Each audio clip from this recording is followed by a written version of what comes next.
आपकी द्वारिका धाम की यात्रा पूर्ण नहीं मानी जाती। ये वही स्थान है जहाँ पे भगवान जी को छुपाया गया था। तुरंत भगवान ने लोहार का रूप पकड़ करके जो लहरी और तुलसी का पत्ता एक तरफ तराजू रख दिया, भगवान का पलड़ा हो गया ऊपर चालू के भगवान का विग्रह वहाँ पर सिर्फ आधा कमर तक का नहीं, मतलब सिर्फ यहाँ तक ही भगवान का विग्रह बन पाया था। हर हर महादेव, जय सीताराम। स्वागत है फिर से आपके अपने यूट्यूब चैनल यार यूट्यूब के ब्लॉग्स में। अभी पहुंच चुके हैं भाई डाकोर, जो द्वारिका नगरी के द्वार जी हैं, यानी कि किशन जी हैं। मान्यता है भाई यहाँ पे निवास करते हैं। यहाँ पर एक भक्त की बड़ी कथा है, वो गुरुजी थोड़ी देर में भाई आपको बताएंगे। अभी दर्शन कर लेते हैं क्योंकि मंदिर का टाइमिंग है भाई सुबह से 12 बजे तक, फिर 12 बजे से बाद बंद होने के बाद शाम में खुलता है 4 बजे। दर्शन कर लेते हैं, दर्शन आपको कराते हैं, उसके बाद आपको यहाँ की भाई एक कथा सुनाते हैं।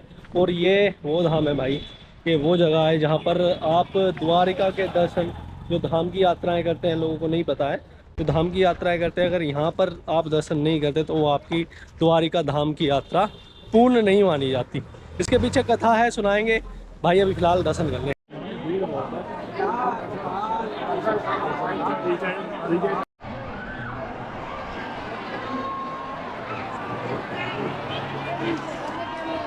पहुंच चुके हैं गोमती तालाब, जहाँ बूढ़े भगत ने बूढ़ा भगत जी ने भगवान को बूढ़े भगत जी ने भाई जहाँ पर भगवान को पानी में छुपाया था, गोमती घाट बोलते हैं इसे। ये वही स्थान है जहाँ पे भगवान जी को छुपाया गया था।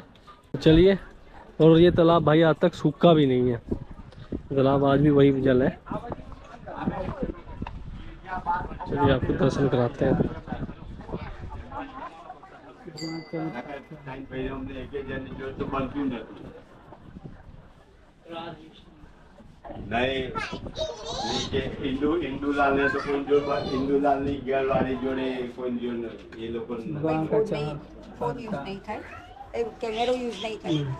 चलिए डाकोर के धाम की आपको कथा सुनाते हैं। क्या कथा है, क्या वर्णन करते हैं, पर हमारे साथ हैं भरत राम जी पंडित जी, तो वो आपको कथा बताएंगे, एक भगत की कथा। गुरुजी आप बताएंगे इस धाम की क्या कथा रही है, क्या माना जाता है यहाँ के दर्शन के बिना 4 धाम के दर्शन अधूरे होते हैं। जो आप द्वारका जी के दर्शन करते हैं वो दर्शन का महत्व नहीं मिलता है। तो ये डाकोर की आप कथा बताएंगे, बूढ़े भगत की कथा जी।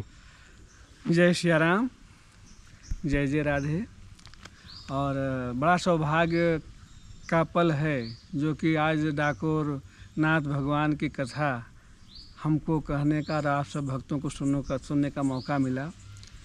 एक बहुत रोचक कहानी, सत्य घटना है। 500 साल पहले की बात है, बहुत ज़्यादा पहले की बात नहीं है। द्वारिका नाथ आप सबको मालूम है, द्वारिका जी में विराजते थे। लेकिन यहाँ डाकोर के एक भगत थे जिनका नाम बूढ़ा भगत कहते थे। बहुत जो है संपन्न नहीं थे, लेकिन उनकी भक्ति बहुत संपन्न थी। हर पूनम को जो है डाकोर से द्वारिका जी की दूरी करीब 350 किलोमीटर पड़ती है। 500 साल पहले कोई साधन तो था नहीं, तो भगत जी पैदल चल करके, पगपाला चल करके द्वारिका जी जाते थे, भगवान का दर्शन करते थे, आते थे। इस तरह से करीब करीब उनका जीवन बीतते बीतते 80 साल का उम्र हो गया। 80 साल बाद भगवान जब लास्ट माने बूढ़ा भगत जी गए, तो भगवान से का दर्शन करने के बाद उनके मन में बहुत भाव ऐसा आया और रोने लगे कि हे प्रभु, अब तो हम इस बार बहुत मुश्किल से आपका दर्शन करने के लिए आ पाया, क्योंकि अब उम्र के हिसाब से हमारा जो है हमारे शरीर के जो अंग जो है हमको साथ नहीं दे रहे हैं। लेकिन हे नाथ, मैं आपके बगैर जी नहीं सकता हूँ, तो क्या करूँ, आप ही हमको जो है कुछ बताइए। उसी दिन गोमती नदी किनारे बड़ा भगत जाकर के विश्राम करिए। रात को भगवान ने आकर के, स्वयं द्वारिकाधीश जी ने आकर के उनको कहा, बूढ़ा भगत, एक बार आप हमारे कहने से और आइए द्वारिका जी, क्योंकि आप जैसे भक्तों के बगैर मैं भी नहीं रह सकता हूँ। आपके साथ मैं आपके घर चलूँगा। उन्होंने बोला कि भगवान सही कह रहे हैं। कह रहे आप जैसे भक्तों के लिए मैं नहीं चल सकता हूँ, मैं नहीं यहाँ रह सकता हूँ, क्योंकि मैं 1 महीना से आपकी राह देखता रहता हूँ कि पूनम आएगा, मेरा भगत हमारे पास आएगा। आप हमारा दर्शन करने आते, लेकिन मैं आप जैसे भक्तों का दर्शन के लिए मैं यहाँ हमेशा जो है देखते रहता हूँ कि हमारा भगत आता होगा और मैं आप लोग की राह देखता रहता हूँ, आप जैसे निर्छल निर्मल मन वाले भक्तों का। तो ऐसी कहानी हुई। बूढ़ा भगत उस समय भगवान का कथा वचन मान करके आ गए अपने 15 दिन में। चलते चलते आते थे, 15 दिन उनको लगता था डाकोर आने में। 15 दिन में द्वारिका जी से डाकोर आए। डाकोर जी में आकर के उनकी धर्म पत्नी लक्ष्मी जी, जिनका नाम था लक्ष्मी जी। लक्ष्मी जी बहुत संपन्न परिवार नहीं थे, बस 2 जन थे। वो 15 दिन घर में एक गाय थी, गाय का अपना दूध से अपना रोटी फोटी पड़ और गाँव में मांग करके अपना गुजारा चलती थी। 15 दिन में जो सीधा सामान पहले लोग देते थे, चावल है, गेहूँ है, आटा है, उसको घर में रखती थी और वही सीधा सामान 15 दिन बाद जब भगत आते थे, बूढ़ा भगत, तो उनको देती थी। वही फिर लेकर के 15 दिन में वो द्वारका जी पहुँच जाते थे। नित्य उनका जीवन का यही क्रम था, दोनों पत्नी और धर्म माने उनके पत्नी का और भगत जी का। लास्ट बार जब बूढ़ा भगत ने आया भगवान का आदेश के अनुसार कि आप उस बार आना, तो घोड़ा गाओ बैलगाड़ी, पहले के ज़माने में बैलगाड़ी चलती थी, जो संपन्न लोग थे बैलगाड़ी रखते थे। तो बैलगाड़ी भगवान का आदेश था, तो उन्होंने बैलगाड़ी जो है अपने अड़ोस पड़ोस गांव में जो है 1-2 जन के यहाँ जाकर के मांगा कि भैया हमको बैलगाड़ी दे दो, हमको वहाँ द्वारका जाना है।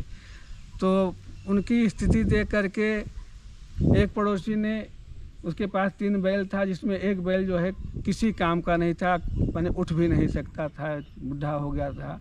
उसको लोग पूँछ पकड़ करके, उसकी पूँछ पकड़ कर उसको खड़ा करते थे। बोला कि भैया महाराज जी हमारे पास यही बैल है, अगर आपको चाहिए तो आप ले जाइए।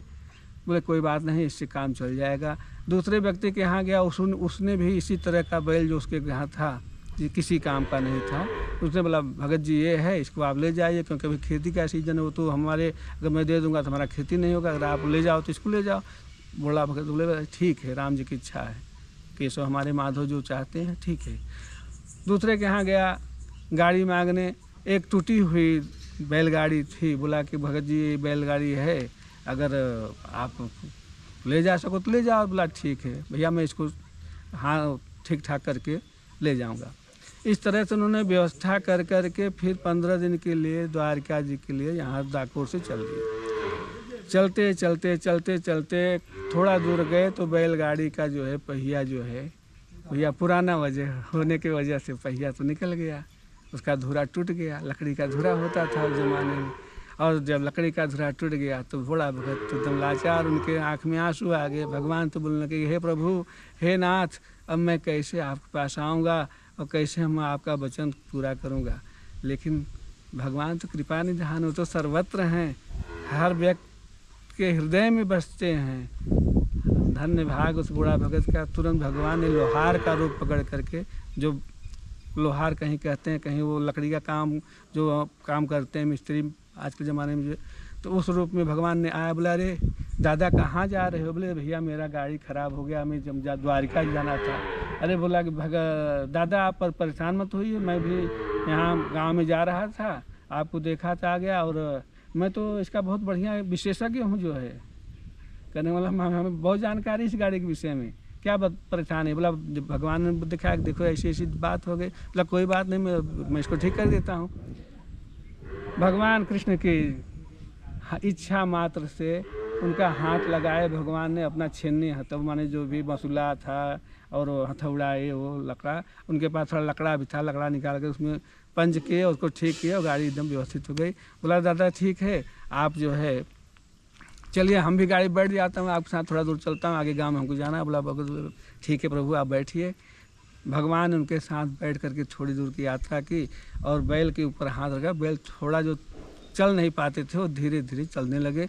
इस तरह से चलते चलते 15 दिन बाद द्वारिका धाम बूढ़ा भगत जी पहुँच गए। हम पहुँचने के बाद वहाँ के पहले के ज़माने में इतना भीड़ भाड़ द्वारिका धाम में या अपने किसी भी धाम में इतना ज़्यादा भीड़ भाड़ नहीं होता था। जो श्रद्धालु होते थे, जिनके भक्ति भाव था, जिनका हृदय एकदम निर्मल था, जो केवल भगवान को, केवल भगवान के लिए तक एक तरह से धाम में जाना मतलब तपस्या का काम था। जो आज तो लोग मौज शौक करने के लिए जा रहे हैं, इनका दुर्भाग्य है। लेकिन पहले लोग भाव से प्रेरित होकर के सिर्फ भगवान के लिए ही वहाँ पहुँच पाते थे। इस हिसाब से वहाँ बूढ़ा भगत गए तो वहाँ के जो पंडा लोग थे, उस ज़माने में करीब 1500-2000 जो भी पंडा थे वहाँ के, बोले अरे बूढ़ा भगत सब पहचानते थे, हर पूनम को बूढ़ा भगत आते जाते थे। अरे बूढ़ा भगत इस बार आपने गाड़ी लेकर के आया, गाड़ी लेकर आया, क्या बात है भाई, क्या बात है? हर बार तो आप जो है चल के आते थे, पग पला आते थे। बूढ़ा भगत ने बोला देखिए भैया, भगवान बोले हैं कि मैं आपके साथ चलूँगा, क्योंकि वो भगत थे, वो तो झूठ नहीं बोल सकते, जो था वो सही। बोले अरे भगवान ने आपको ऐसा बोला? बोले हाँ, भगवान ने हमको ऐसा कहा था। तो पंडा लोगों ने बोला कि अरे यार, ये तो बुढ़ा जो है, इसकी उम्र हो गई, ये तो माने छटिया गया एक तरह से, ये तो मानेगा नहीं। और रात को कहीं भगवान को निकाल के लेके चला गया, तो यहाँ तो हम लोग का कोई उद्यम धंधा बिजनेस खेती बाड़ी, यहाँ दरिया किनारे केवल खारा पानी, इसके अलावा कुछ भी नहीं है। लोग इसी भगवान की वजह से आते हैं, आना बंद हो जाएंगे तो हम लोग खाएंगे क्या, हमारा परिवार भूखे मर जाएगा। सब पंडों ने इस तरह से विचार करके बोला कि नहीं, आज तो रात भर जागना पड़ेगा। मंदिर के चारों तरफ सारे पंडे, उनके परिवार के सारे लोग, जैसे भगवान का जन्म मथुरा में कंस के दरबार में, तो उसी तरह से वही सेम पोजीशन चारों तरफ मंदिर के घेर लिए। और बूढ़ा भगत जी मंदिर को दर्शन करने के बोले नहीं, आज तो मंदिर के अंदर किसी की एंट्री नहीं है, प्रवेश नहीं है, आप बाहर से दर्शन करो। दरवाजा में ताला लगा दिए, ताला लगा दिए। बूढ़ा भगत दरवाजा के बाहर से भगवान का दर्शन किए, दर्शन करने के बाद भाव विभोर होकर के रोने लगे कि हे प्रभु, हे केशव, हे माधव, हे गोविंद, हर बार में आपका चरण का रज पा जाता था, इस बार तो ये पंडित जी लोग हमको आपके चरण भी नहीं छूने दे रहे हैं। जैसे आपकी इच्छा, आपने कहा था तो हमने घोड़ा गाड़ी जो भी हमारे पास ये बैलगाड़ी था मैंने लेकर के आया हूँ। कोई बात नहीं, आपकी जो इच्छा, दर्शन करके भगवान के को अपने हृदय में धारण करके आँख में आंसू बहने लगे। और थोड़ी दूर गेट के बाहर जाके थोड़ी दूर पर अपना बैठ गए। पंडा लोग पहरा देने लगे। पहरा देते देते रात को 12 बजे जैसे भगवान का जन्म हुआ था, सारे पहरेदार सो गए थे। 7 दरवाज़ा 7 गेट लगाया था कंस ने, बड़े बड़े गेट। वही पोजीशन पहरों की थी जो है द्वारका जी में। और द्वारका नाथ ने रात को 12 बजे उनकी ऐसी लीला रची कि सारे पंडे, उनके परिवार वाले सब सो गए। और स्वयं द्वारका नाथ मंदिर से निकल करके बूढ़ा भगत के पास आए और बोले कि बूढ़ा भगत दादा, आपके साथ हमें चलना है, आप तैयार हो जाओ, जल्दी करो। बूढ़ा भगत ने बोला अरे प्रभु आप आ गए। अब उनका तो रोम रोम एकदम, उस समय का तो वर्णन आप समझ सकते हो कैसे हो सकता है। तुरंत उन्होंने बैलगाड़ी से जाई और जो अपना सब किया और बोला कि ठीक है प्रभु चलिए आप जो है। और पीछे पूरा था, और गुजरात में डांगर बोलते हैं, कहीं धान बोलते हैं, धान का जो पूरा होता है वो पीछे गए बैलगाड़ी पर बिछा दिए। बोले ठीक है प्रभु आप इसमें विराजिए और हम जो है बैलगाड़ी रथ बांध कर चलते हैं। बैलगाड़ी को लेकर के बूढ़ा भगत ने वहाँ से चल दिया। चलने के बाद 500 मीटर दूर आए होंगे।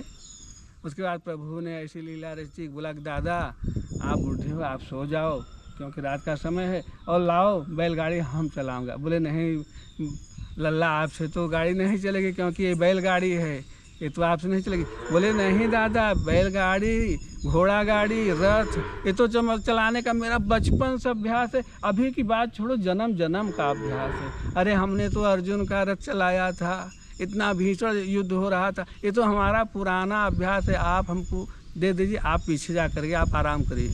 बूढ़ा भगत ने भगवान की बात मानी और पीछे जा कर आराम करने लगे। जैसे बूढ़ा भगत पीछे गए, भगवान की माया, उनको नींद आ गई। और बूढ़ा भगवान ने बैलों के ऊपर हाथ रखा। बैल जो है घोड़े की गति से द्वारका से चल करके तीव्र गति से डाकोर आगे पहुंच गए। वहाँ के पंडों की नींद जब खोली घंटे 2 घंटे बाद, तो देखा तो भगवान का विग्रह मंदिर के अंदर से, द्वारका नाथ का विग्रह गायब।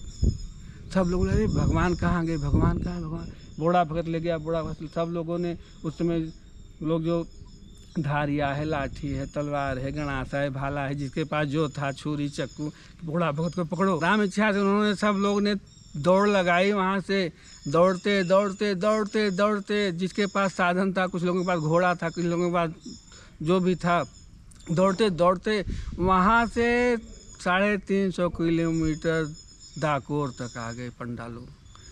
डाकोर में जब आए तो यहाँ पर पता लग पूछे सबसे पहले बूढ़ा भगत का घर कहाँ, बूढ़ा भगत का घर कहाँ। वो तो गरीब का हमेशा जो है ध्यान भजन करने वाले व्यक्ति उन्होंने बोला कि भाई बूढ़ा भगत घर यहाँ बगल में है। लोगों ने बताया, पंडा ने गया, बूढ़ा भगत वहीं बैठे थे। बोले कि हाँ भैया बोलो आप लोग का। बोले अरे मैं तुमको मार डालूंगा, तुम्हारा तो ऐसा तैसी कर दूंगा, जो है भगवान तुम ले आए हो। बोले मैं भगवान को नहीं लाया हूँ, भगवान मेरे साथ आए हैं। क्योंकि वो भगत थे तो झूठ बोलना जानते नहीं थे, उनका हृदय तो एकदम निर्मल था। जैसे गंगा जल का पावन पवित्र जल सुंदर पवित्र होता है, वैसे भक्तों का जो है हृदय जो है अंदर से बहुत ही पवित्र होता है। उनके मन में किसी के प्रति राग द्वेष कुछ भी नहीं होता, और जो होता है जैसे का तैसा होता है वो बता देते हैं। बता तो बोला कि नहीं हम तो भगवान को लेने आएंगे, हम तो आपको मार डालेंगे, ऐसा करेंगे, भगवान तो बोले आप हमारी सारी संपत्ति ले लो, आप हमारा प्राण ले लो, आप जो चाहे ले लो, मैं भगवान को नहीं दूंगा, क्योंकि मैं भगवान के बगैर जी नहीं सकता हूँ। और मैंने भगवान को लेकर नहीं, भगवान स्वयं मेरे साथ आए हैं। इस तरह से फिर अगल बगल के लोग इकट्ठा होने लगे। इस तरह करीब 25 गाँव के लोग वहाँ इकट्ठा हो गए। बहुत सारी पब्लिक, दसों हज़ार पब्लिक वहाँ इकट्ठा हो गई। लोगों ने पहले के ज़माने में कहा था पंचायत बैठती थी कि जो वहाँ डाकोर के आसपास के लोग थे उन्होंने पंचायत बुला के, देखिए भाई झगड़ा आप लोग मत करिए, दादा जो है झूठ बोलते नहीं, दादा बहुत सही हैं, आप लोग भी सही हो, लेकिन यह है कि पंच बैठाया जाए, पंच जो फैसला करेगा आपको मान्य होगा, बूढ़ा भगत जी को मान्य होगा। सब लोगों ने बोला ठीक है। पंच बैठे, पंच ने फैसला दिया कि देखो ऐसा है कि बूढ़ा भगत से बोले कि दादा आप भगवान दे दो, क्योंकि लोगों में खाना पीने के लिए वहाँ कुछ है नहीं, द्वारका जी में भगवान नहीं रहेंगे तो लोगों को भूखे बच्चे मर जाएंगे, तो आपको पाप लगेगा।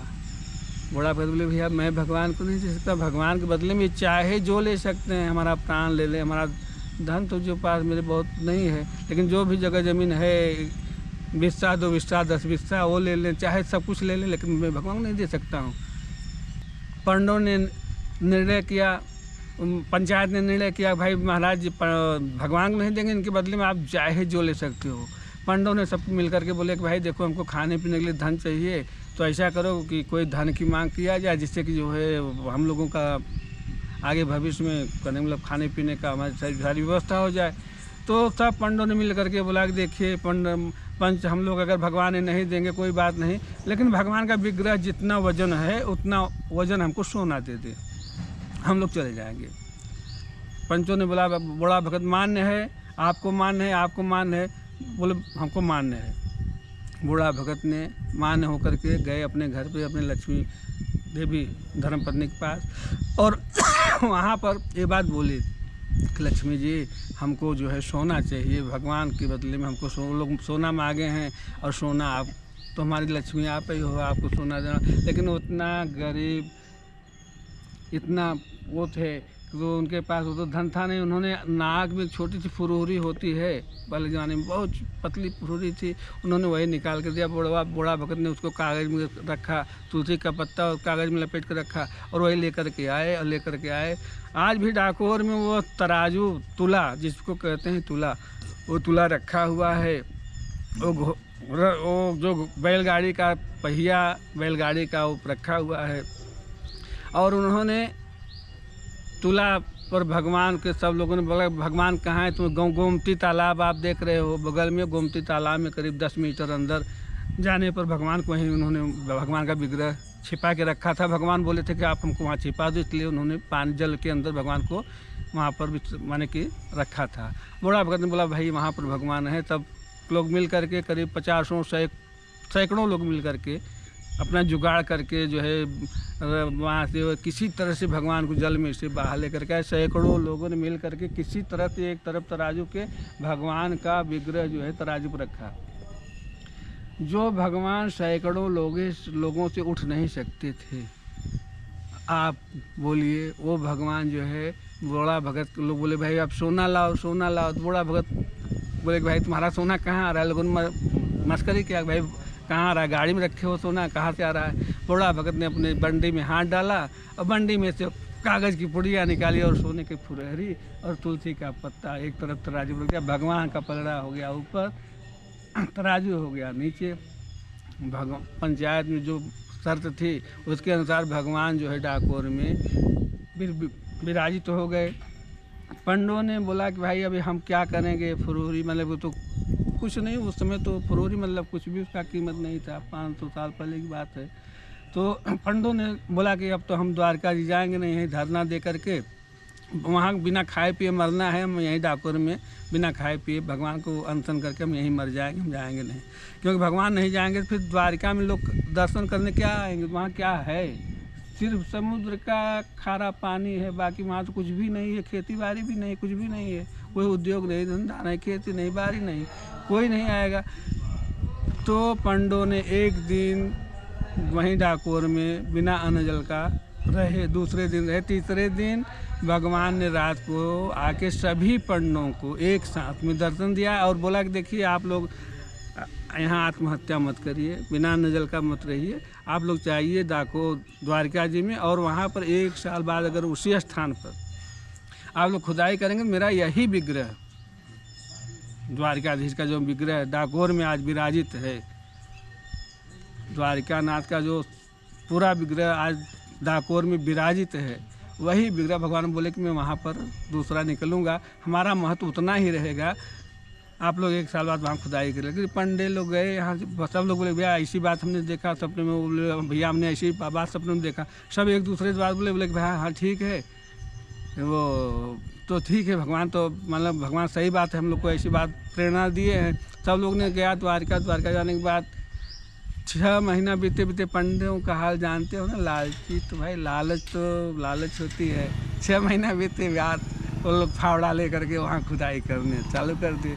6 महीने बाद जब खुदाई करना चालू किया तो भगवान का विग्रह वहाँ पर सिर्फ आधा कमर तक का नहीं, मतलब सिर्फ यहाँ तक ही भगवान का विग्रह बन पाया था, उतने ही भगवान वहाँ पर फिर विराजित हो गए, और नीचे का अपना उनका सब बढ़िया भगवान का लोगों ने फिर बना करके पूरा भगवान के विग्रह वहाँ पर सजाए। लेकिन भगवान ने बोला कि जो भी द्वारिका 4 धाम है, जिसमें मुख्य धाम द्वारिका कहा गया है, द्वारिका जी में जो भी यात्रालु श्रद्धालु दर्शन करने आते हैं उनको तभी पूर्ण फल मिलेगा 4 धाम का, जब जा कर के डाकोर में राजा, डाकोर में कौन है, राजा रणछोड़ से, गुजरात में कहावत है, तो जो राजा रणछोड़ रहा है, कृष्ण कन्हैया लाल, गिरधर गोपाल, बंसी वाले, मुरली वाले का जो दर्शन करता है तभी वो यात्रा पूरी मानी जाती है। एक छोटी सी कहानी मैंने आप लोग को बताया, जो आप लोग को अच्छी लगी होगी, इसमें कुछ भूल चुके हो कि हमको अपना दास समझ कर आप लोग क्षमा करना, लेकिन मैंने एक कथा सुनी थी, आपको बताया। जय सिया राम, राधे राधे। बड़ी सुंदर भाई वर्णन किया है कथा का, और यही है कि भगत अगर सच्चे हों तो प्रभु भी भाई आपके उतने ही भक्त होते हैं जितने आप प्रभु के भक्त होते हैं। चलिए, अभी आपको कथा कैसी लगी कमेंट करिएगा और लाइक करिएगा। आपको बताया कि 4 धाम में क्या महत्व है, क्यों वहाँ पर दर्शन अधूरे माने जाते हैं, क्योंकि प्रभु का आधा विग्रह आधा नीचे का भाई बनाया गया है, ऐसा हम लोगों का मत है। पूरा विग्रह भाई वही द्वारकाधीश जी का मिलता है आपको डाकोर में देखने के लिए। तो अगर आप 4 धाम यात्रा करें तो भाई ये गलती ना करें, डाकोर ज़रूर जाएं। ज़्यादा 200 से 300 किलोमीटर का आपको घुमा पड़ता है, मगर फिर भी आपके दर्शन जब ही पूरे माने जाते हैं जो डाकोर बूढ़े भगत के और द्वारिकाधीश जी के दर्शन करता है। तो चलिए, like comment and share and subscribe, किसी को अपने साथी को शेयर करिएगा जो भाई 4 धाम की यात्रा कर रहे हो। आप सभी को बताइएगा, आपको ये पहले कहानी पता थी या नहीं पता थी भाई। चलिए, मिलते हैं आपको एक और नई वीडियो के साथ। यहीं पे भाई इस वीडियो को विराम देंगे। जय सीताराम, हर हर महादेव।